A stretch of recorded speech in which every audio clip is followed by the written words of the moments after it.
ওকে, আমরা আজকে focus writing নিয়ে কথা বলবো। আরেকটা লেসন। তো ফোকাস রাইটিংয়ে আপনাদের বেশিরভাগই প্রবলেম যেটা, যে বড় লাইনগুলো লিখতে পারছেন না। আচ্ছা, ফোকাস রাইটিংয়ে আপনারা এখন যখন ব্যাংক জবের জন্য বা বিসিএসের জন্য লিখছেন, তখন এক্স্যাক্টলি যারা খাতা দেখেন তারা চান যে খাতায় একটু বড় লাইন আপনারা লিখেন। মানে আমরা যে কমপ্লেক্স সেন্টেন্স পড়েছি, কম্পাউন্ড সেন্টেন্স পড়েছি, সেগুলো ব্যবহার করুন।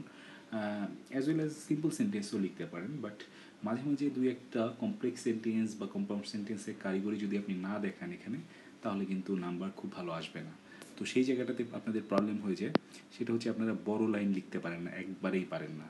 তো সেটা আমরা একটু দেখি যে কত সহজ বড় লাইন লেখা। আচ্ছা, আমি এখানে লিখছি, আপনারা দেখুন আমরা একবারে ছোট একটা লাইন থেকে কিভাবে বড় লাইনগুলো তৈরি করি। শুরুতে আমরা চলে যাচ্ছি সাম্প্রতিক ইস্যু নিয়েই বলি। আমরা জানি যে রাশিয়া ইউক্রেন ইনভেড করেছে, তাই তো? তাহলে রাশিয়া, আমরা সেটাই লিখব যে রাশিয়া ইনভেডেড ইউক্রেন। ইউক্রেন, আচ্ছা। এখন এই সেন্টেন্সটাকে আমরা একটু বড় বানিয়ে ফেলতে চাচ্ছি, মানে যত বড় তৈরি করা যায়। দেখুন যে কত সহজ টেকনিকে আমরা এটাকে বড় বানিয়ে ফেলবো। আচ্ছা, হ্যাঁ, তাহলে আমরা প্রথমে রাশিয়ার জন্য একটা অ্যাডজেক্টিভ ক্লজ তৈরি করি। রাশিয়ার জন্য এই যে এই ওয়ার্ডটা, অর্থাৎ রাশিয়া যে নেমটা আছে, রাশিয়ার জন্য আমরা একটা অ্যাডজেক্টিভ ক্লজ তৈরি করি। আচ্ছা, যারা এখনও পর্যন্ত অ্যাডজেক্টিভ ক্লজ তৈরি করা জানেন না, তারা অ্যাডজেক্টিভ ক্লজের ভিডিওটা একটু দেখে নেবেন, তাহলে সুবিধা হবে। তাহলে এর জন্য আমরা যখন একটা অ্যাডজেক্টিভ ক্লজ তৈরি করতে যাচ্ছি, এটা হলো ধরুন যে রাশিয়া, এটার জন্য আমি অ্যাডজেক্টিভ ক্লজ তৈরি করতে চাচ্ছি। Sorry, Russia is the largest country of the world. দেখুন, একটা ক্লজ আমি তৈরি করে ফেললাম, সেটা হচ্ছে Russia is the largest country of the world. এখন এটাকে আমরা এই রাশিয়ার পরে বসাবো, মানে এই জায়গাটাতে বসিয়ে দিব, এখানে ঢুকিয়ে দিব রাশিয়াটিকে রিডিয়ার পরে। তাহলে রাশিয়া তো অলরেডি আছে নামটা, আমাদের এটার প্রয়োজন নেই। এর বদলে আমরা একটা রিলেটিভ প্রোনাউন নিয়ে আসি, সেটা হচ্ছে যে রাশিয়া যেহেতু একটা বস্তু, এর জন্য নিয়ে আসলাম হুইচ। তাহলে পুরোটা হয়ে গেল Russia which is the largest country of the world invaded Ukraine. তাহলে দেখুন সেন্টেন্সটা অলরেডি বড় হয়ে গেল। এখন এই ইউক্রেনের জন্য আমরা আরেকটা অ্যাডজেক্টিভ ক্লজ নিয়ে আসি, Ukraine.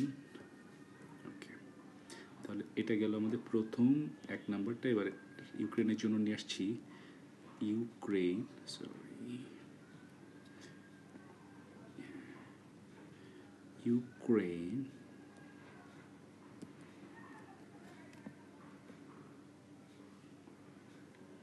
wanted to join NATO. wanted to join NATO. তাহলে এটা গেল সেকেন্ড যে ক্লজটা আমরা আনতে চাচ্ছি। তাহলে এটাকে আমরা কোথায় বসাবো? এটাকে ডিরেক্টলি বসিয়ে দিব এই ইউক্রেনের পরে এখানে। তাহলে যেহেতু এটাকে ইউক্রেনের পরে বসাবো এবং এখানে নামে অলরেডি ইউক্রেন আছে, তাহলে আমার আবার এই ইউক্রেনটার দরকার নেই। ইউক্রেনের বদলে আমি একইভাবে একটা ক্লজ মার্কার বা রিলেটিভ প্রোনাউন বসাচ্ছি, সেটা হয়ে গেল ইউক্রেনের বদলে আবারও আমি বস্তু হয় এটাকে বসালাম which.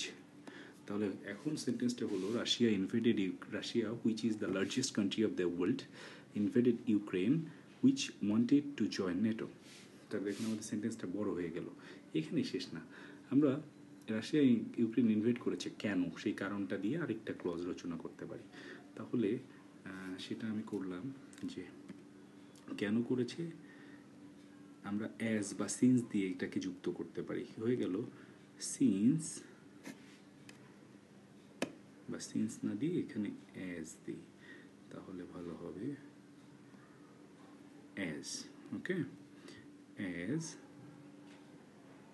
Russia had no other way to save না বলে protect বলি, no other way to protect itself from US expansionary policy. তাহলে এটা হচ্ছে একবারে শেষে চলে গেল। আমাদের পুরো সেন্টেন্সটা হয়ে গেল কি, Russia which is the largest country of the world invaded Ukraine, which he wanted to join NATO as Russia had no other way to protect itself from US expansionary policy.